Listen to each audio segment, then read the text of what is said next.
conduct on that. Yeah. Oh my God, oh my God. Good morning.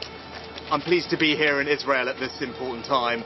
Above all, I'm here to express my solidarity with the Israeli people.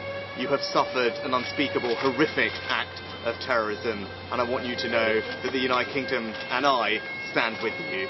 I'm looking forward to my meetings later today with the Prime Minister and President, and I very much hope that they will be productive meetings. Thank you again. Thank you, Prime Minister. Thank you very much.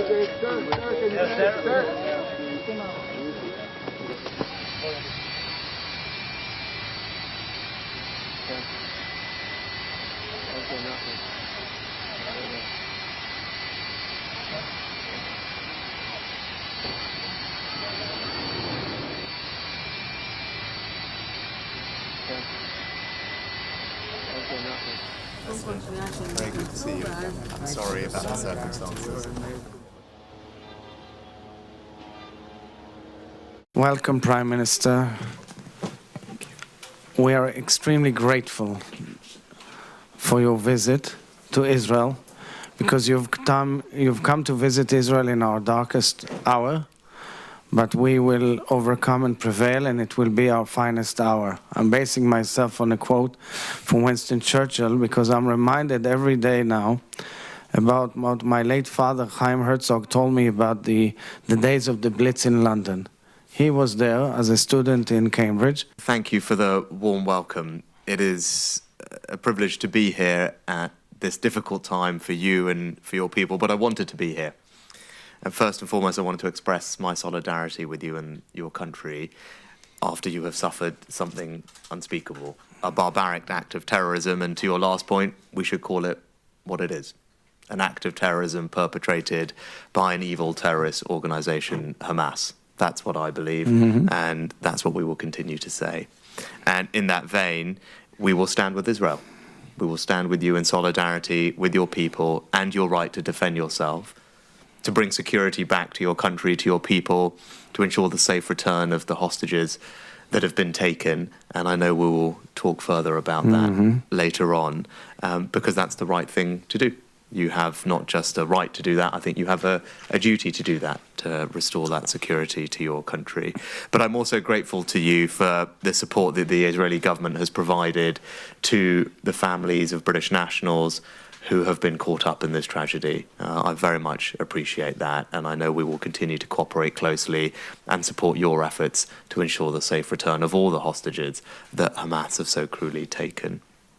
And I'm glad that you and I have had a chance to discuss the need for humanitarian access.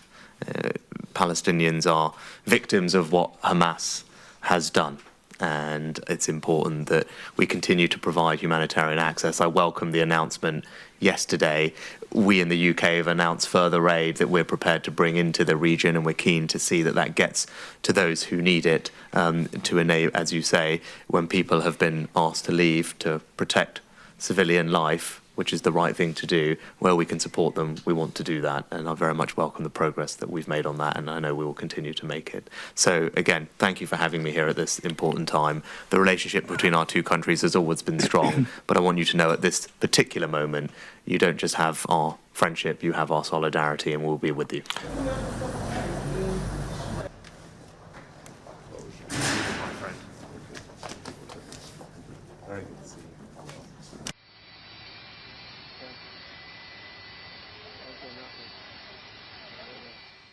Prime Minister Sunak, Rishi, I want to thank you for your solidarity, your clear, unwavering support from the minute this war began.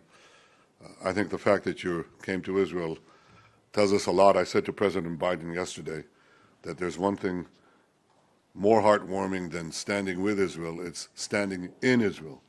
And the fact that you came here to do that is a very strong statement of support, which we deeply appreciate. Chancellor Scholz, who also visited here, called Hamas the new Nazis. He was right. You fought the Nazis 80 years ago, resolutely, and the entire world supported your action.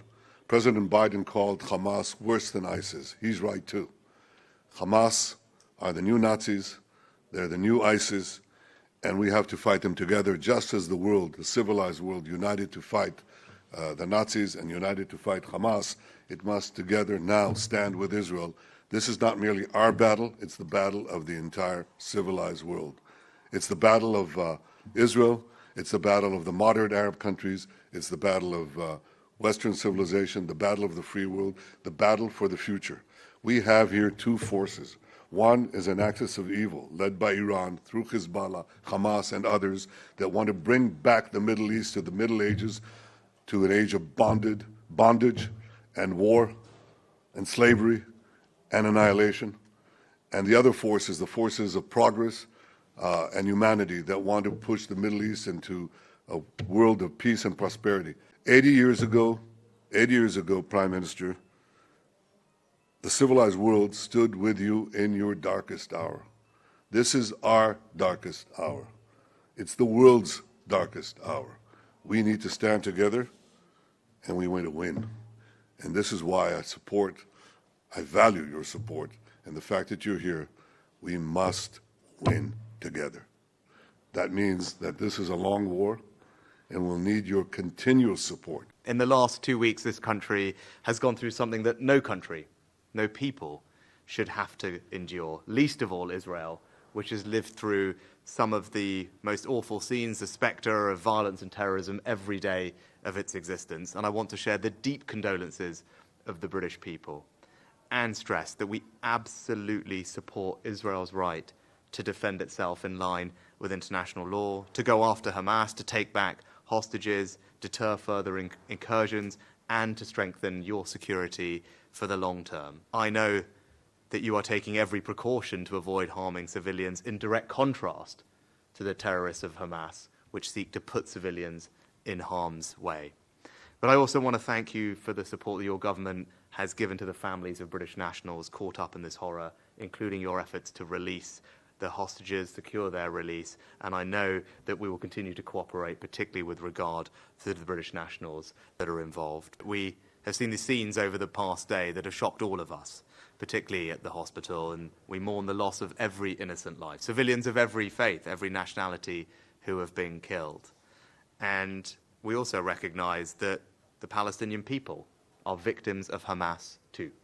And that is why I welcome your decision yesterday that you took to ensure that routes into Gaza will be opened for humanitarian aid to enter. I'm glad that you made that decision. We will support it. We're increasing our aid to the region, and we will look to get more support to people as quickly as we can. Describe this as Israel's darkest hour. Well, then it's for me to say I'm proud to stand here with you in Israel's darkest hour. As your friend, we will stand with you in solidarity. We will stand with your people.